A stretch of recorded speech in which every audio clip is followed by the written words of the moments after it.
Hi. I think we should get the session started, right? Shall we? Oh, we don't have to. We could go and have a coffee and, yeah. Yeah. It works every time, right?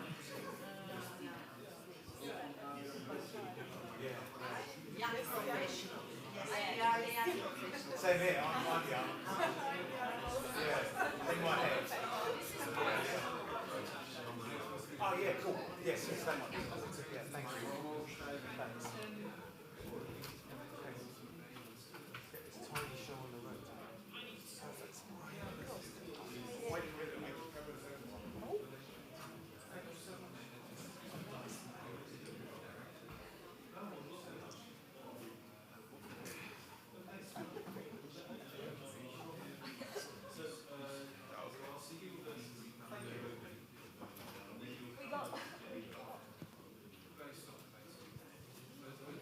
Hello.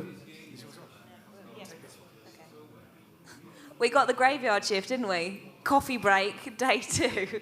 Never mind. Of you guys in the room, hands up anyone that's ever written a job application before.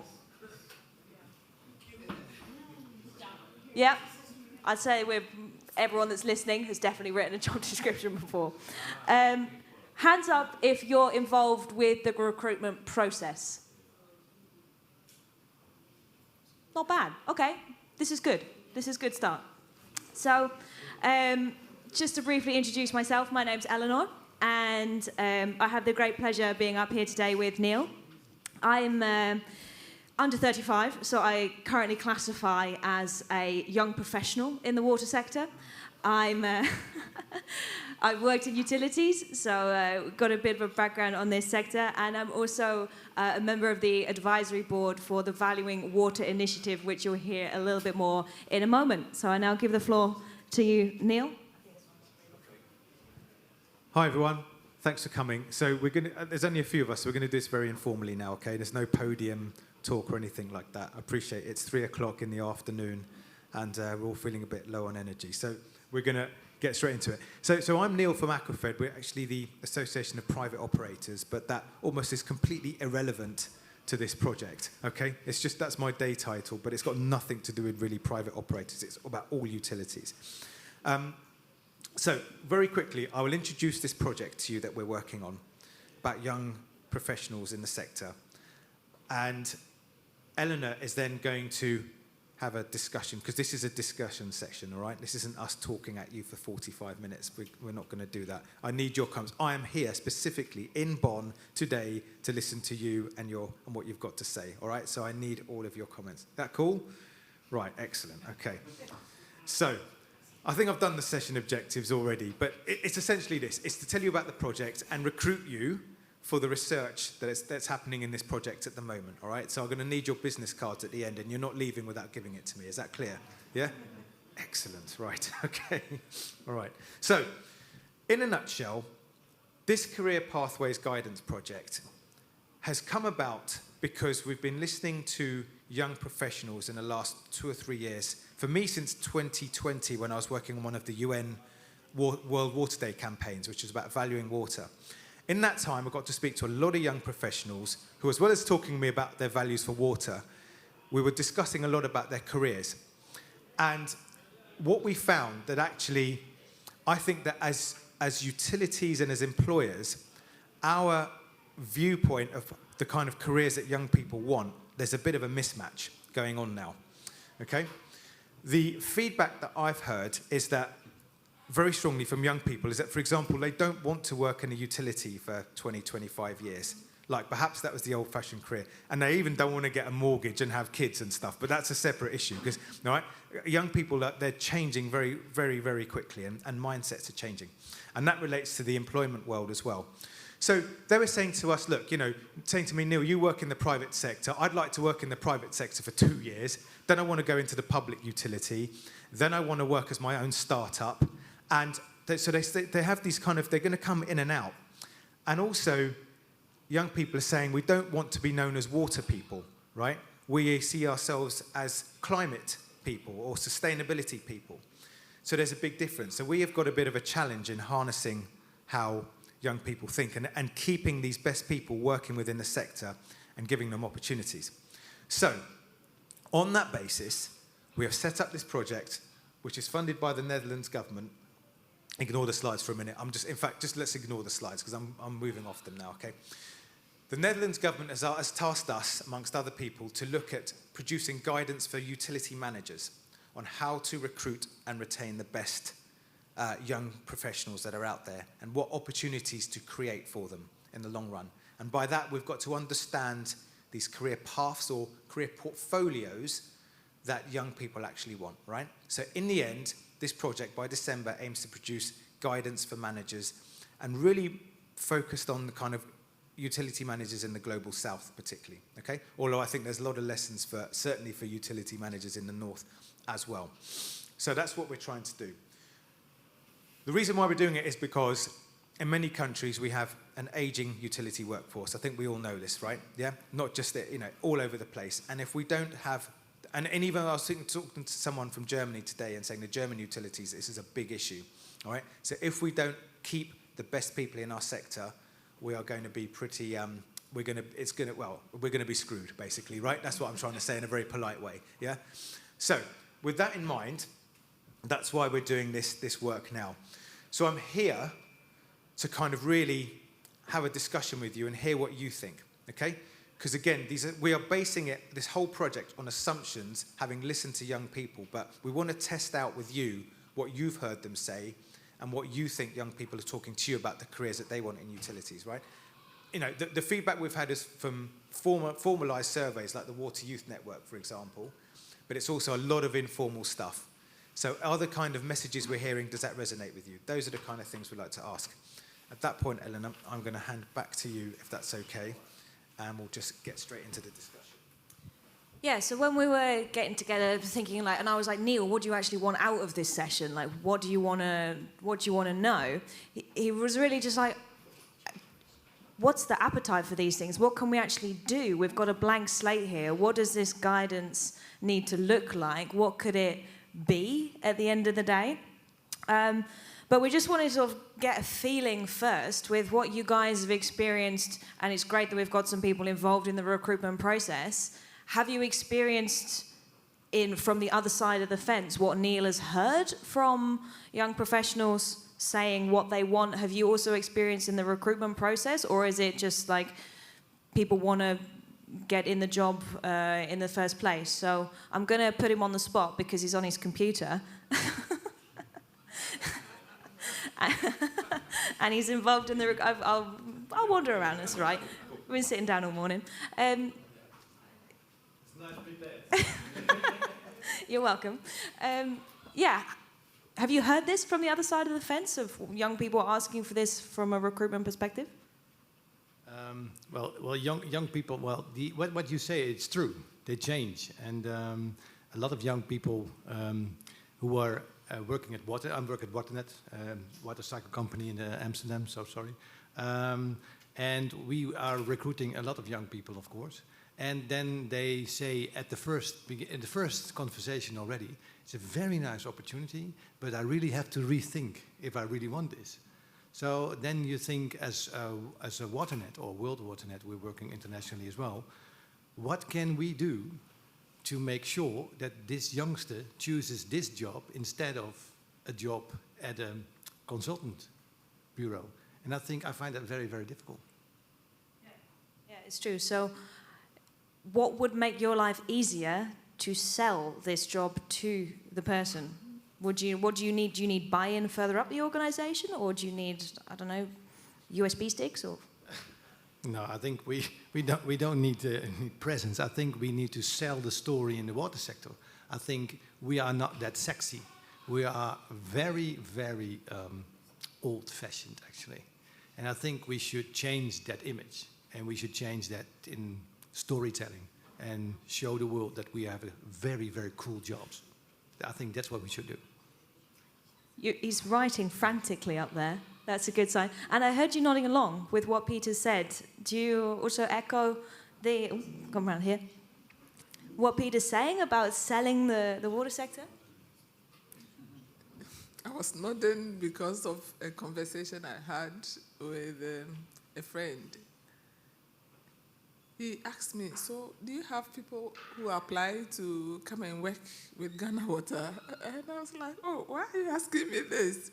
Yes, people apply to work in Ghana Water. He was telling me that all he sees about Ghana Water is people digging, laying pipelines along roads. And so, but meanwhile, a lot goes on within the sector.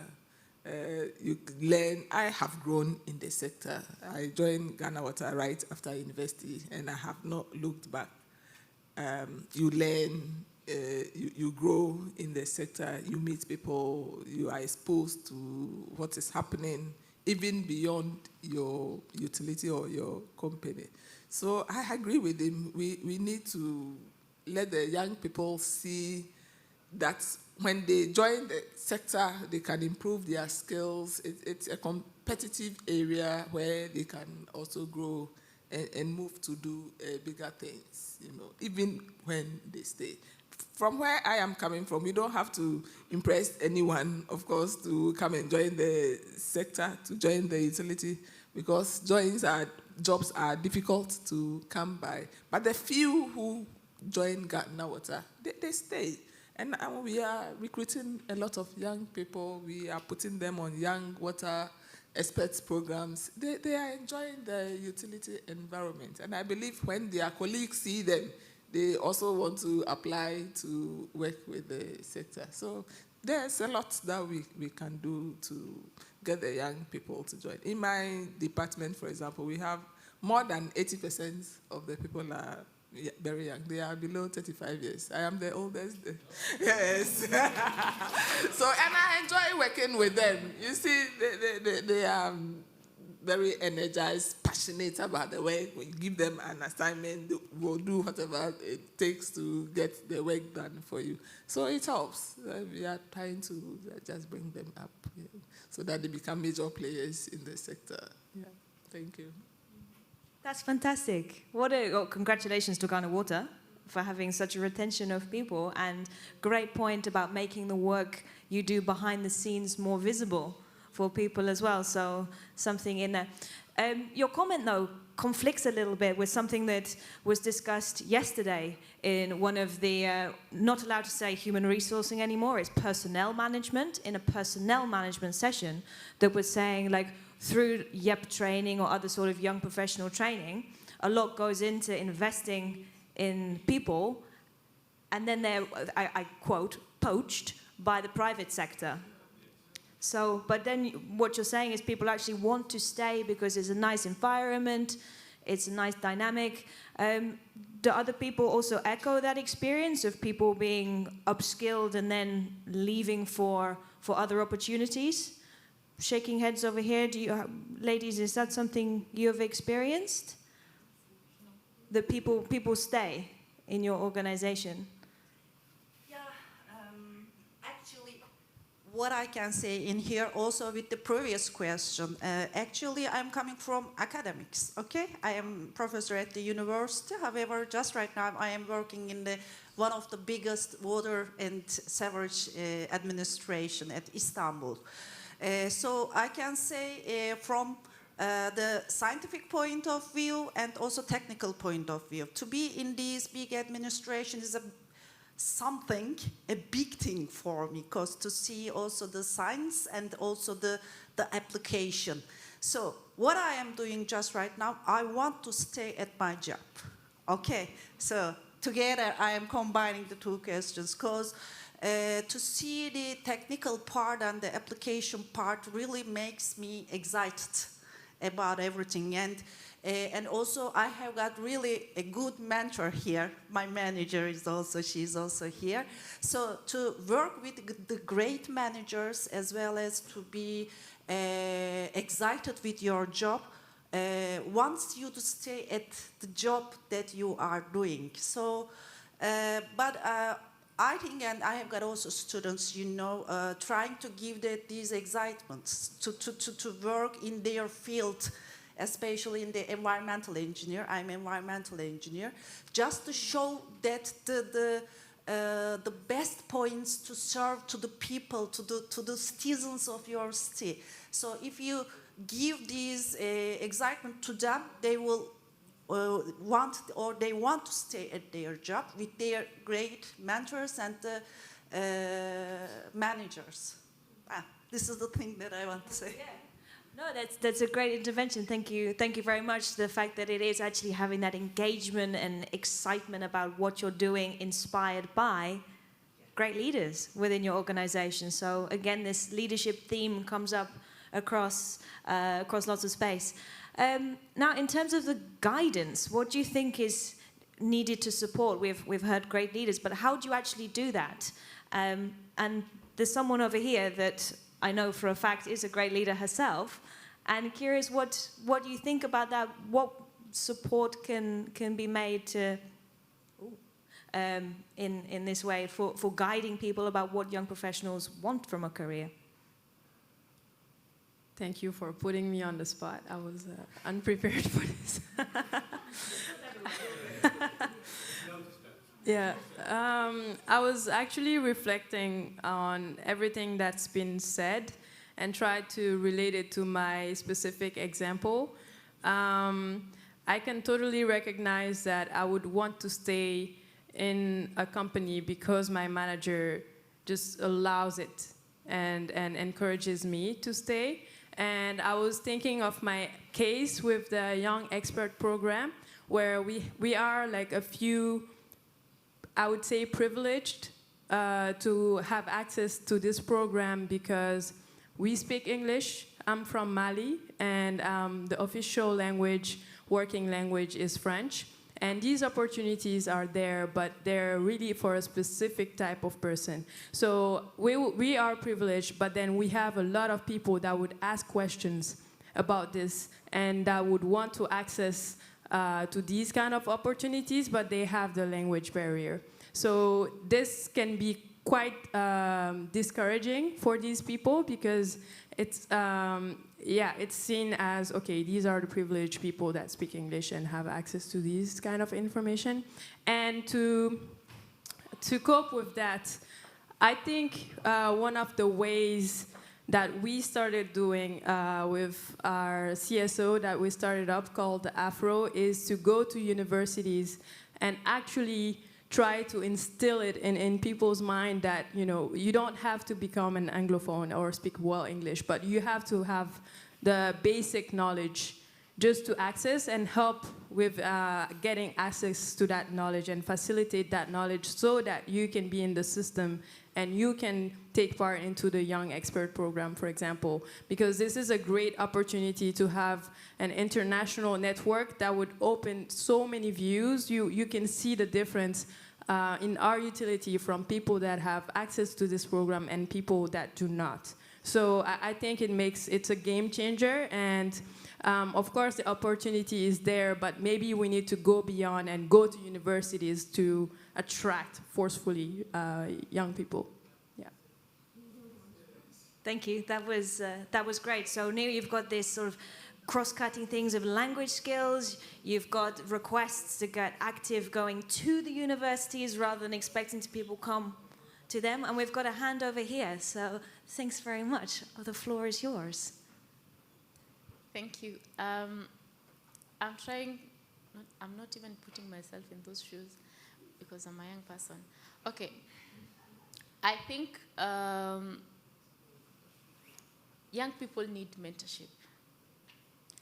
Mentorship is not the same as coaching, because coaching, somebody is usually at a distance. It's like a boss. You're trying to help this person, but it's like there's a very big difference between you and the person. Coaching is good, but there's something called mentorship where you show some sort of more concern, more than just the profession. Because at the moment, young people have so many things going on in their lives. You can be sure that the parenting trend has changed. Because if we talk of now the previous generation, they are also in a transition point where they are trying to bring up children the way they were not brought up themselves. Because things have changed. We have globalization, we have technology, we have many things, including education, that is advanced more than what they learned.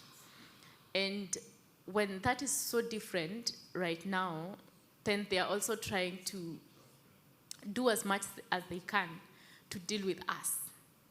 Now, we are their children, and it has been a little bit difficult even for some parents to actually bring up their own children whom they have born.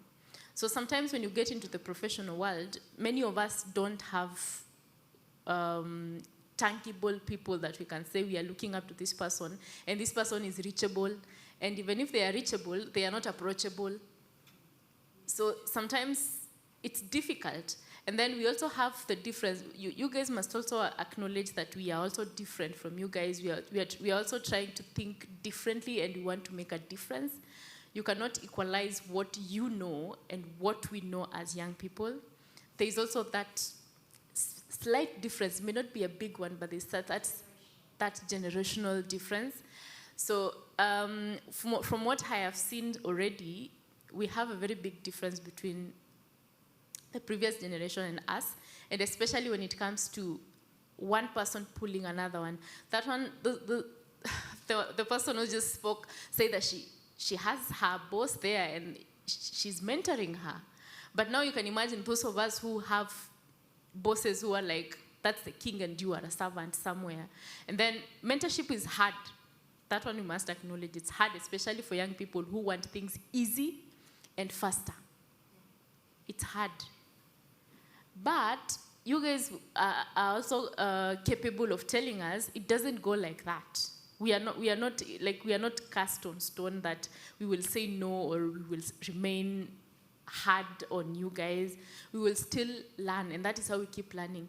And then there's that difference of parenting. Some of us have been brought up by single parents, others we've grown up in ways that we have not had parents that we can say we are looking up to my dad because he has done something. Some of us, we are the first people to see light out of our villages, if anything.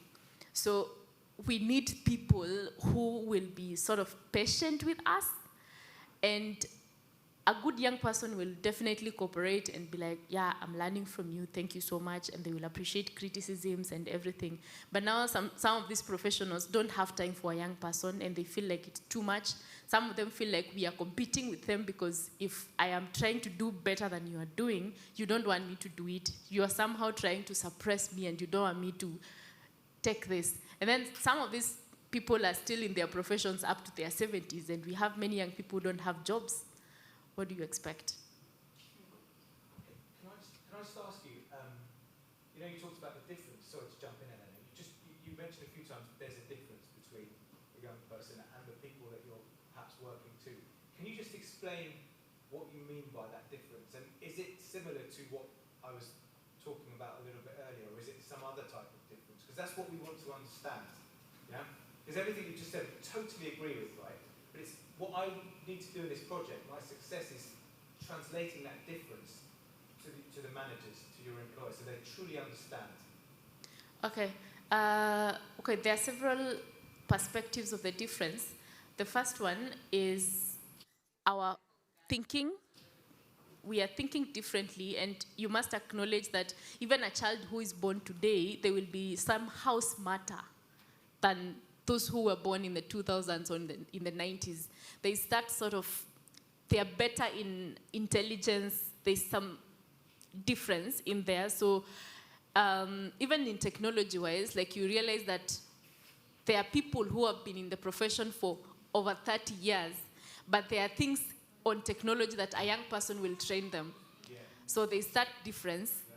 And then there's another difference of probably upbringing, that we are a different generation of people. We've been brought up differently, and there are different kinds of thinking and what we've picked from the people who have brought us up.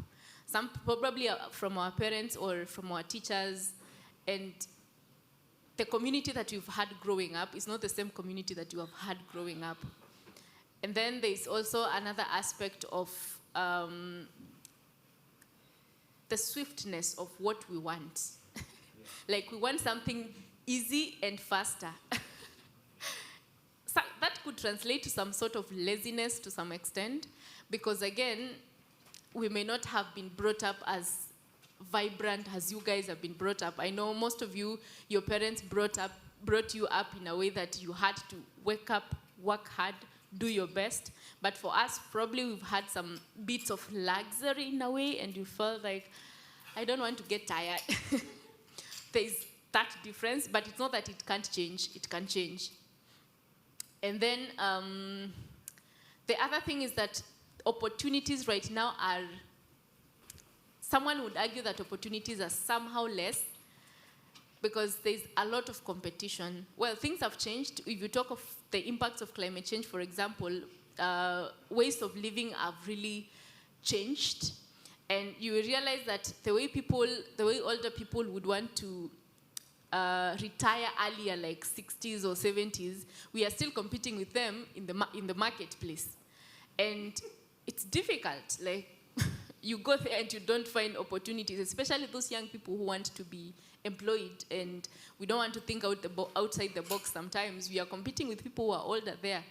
And somehow opportunities are less, that's what I'm trying to say. And for example, in some spaces like in Africa, we have so many young people, so many even graduates, and the opportunities are less.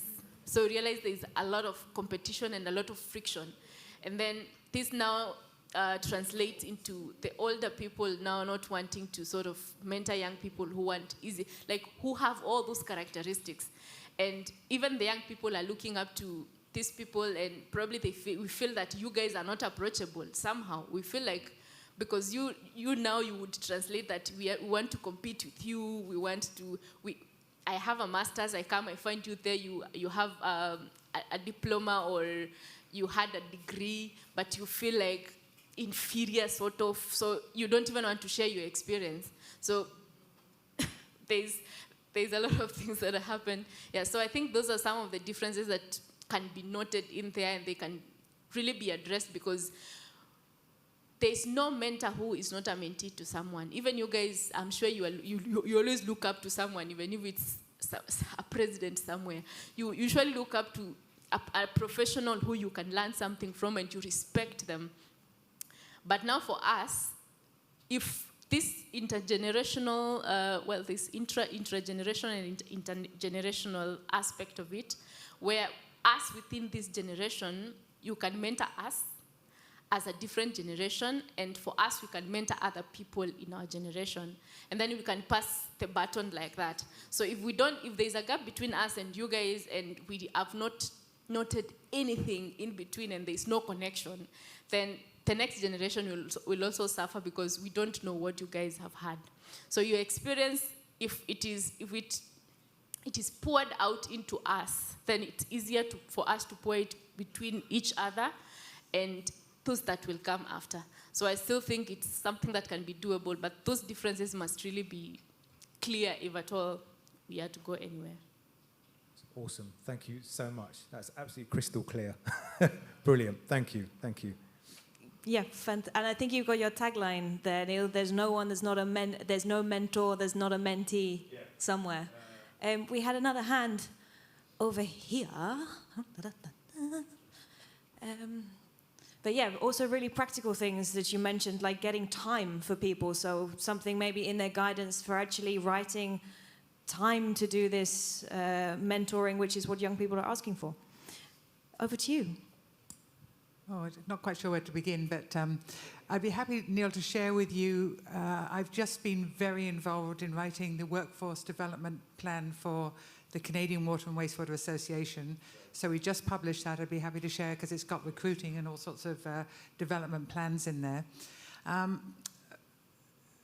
Why do people go into the profession? I'll give you an example. My son is 31 years old. He's an actor and writer. He's decided he wants a career change. And he said to me, I think I'm going to go into the reserves, the Army Reserves. And I said, where the hell did that come from? This is a kid who's never made his bed in his life. And he said, well, I think that they will train me to be a wastewater engineer. And I, again, said, where did that come from? And he said, well, it's sort of what you do, and it seems to do good in the world. Kids today want to make a difference. They want to feel that they're doing something worthwhile. And if they go into a job and they don't feel that they're contributing and doing something worthwhile, that's when they leave. We have an advantage in the water profession, in Canada anyway. It may not be the same in the developing world, but our public utility people, they're not as well paid as consultants, etc., but they have a better life balance. And these people are looking for a life balance. They don't want to be working these 50, 60 hours a week that I worked. They want to be able to do their sports. They want to be skiing on the weekend. At 4 o'clock on a Friday afternoon, you're not going to find anybody in a utility. They've gone home. And they get good pensions.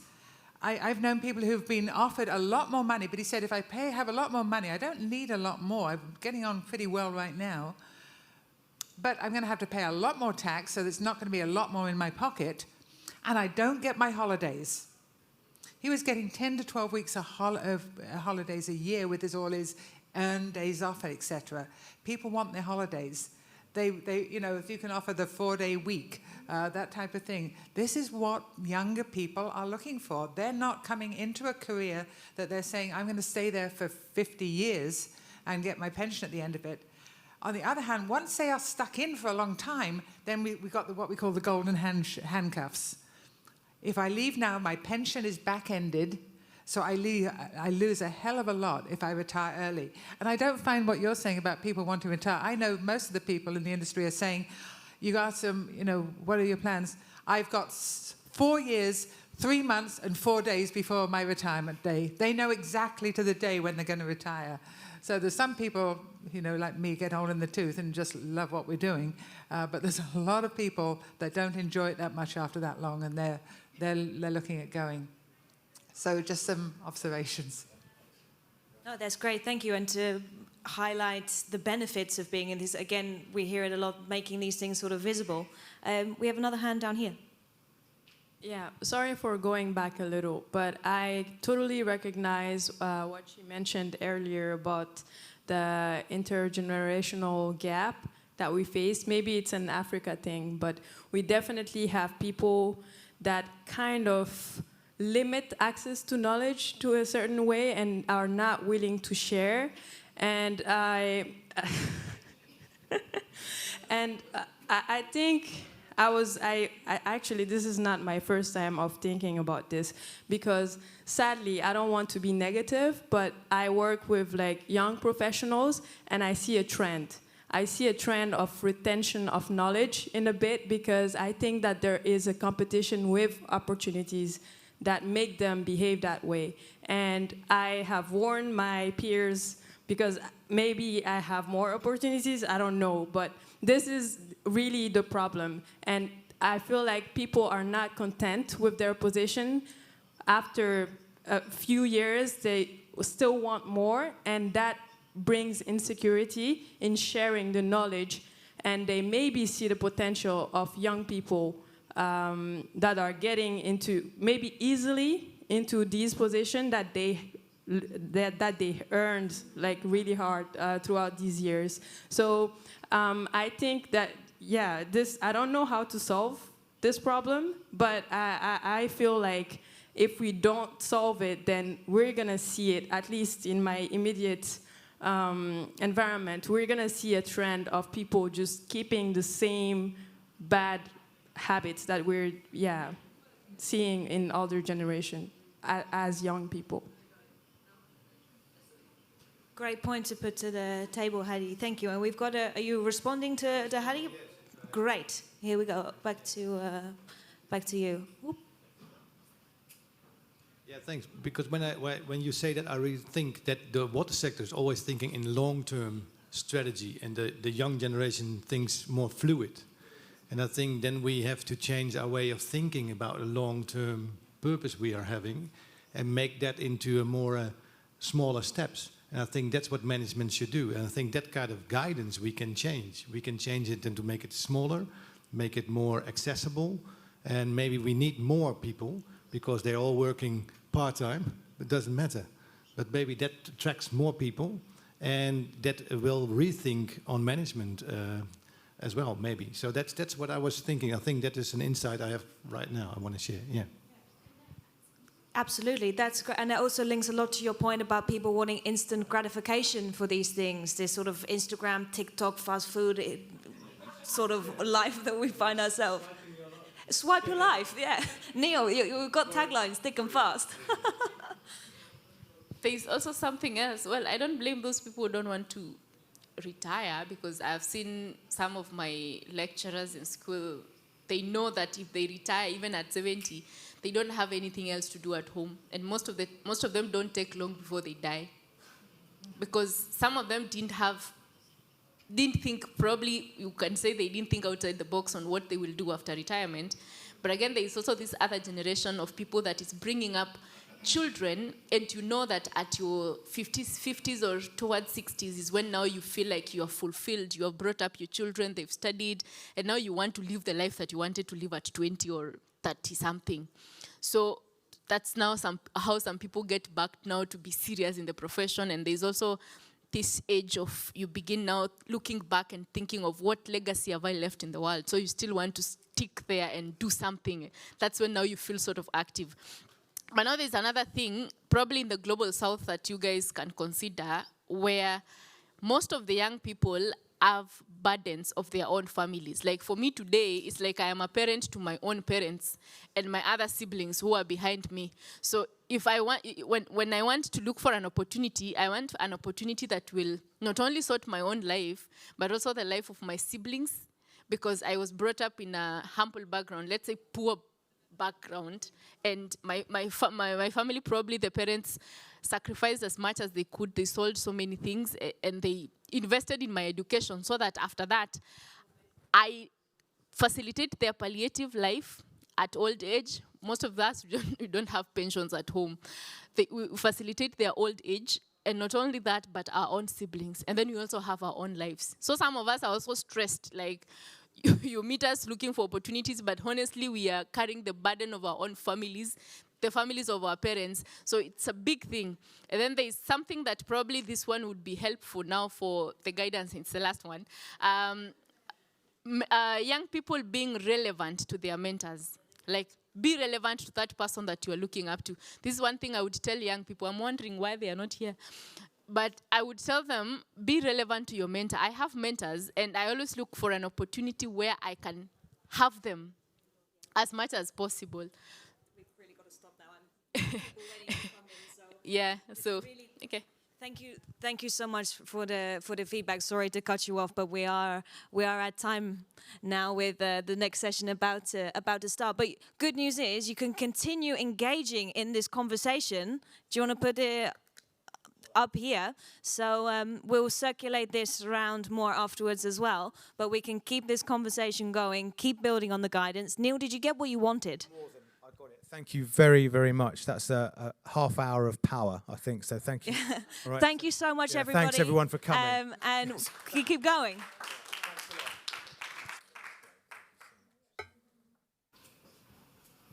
Thanks, everyone, for coming.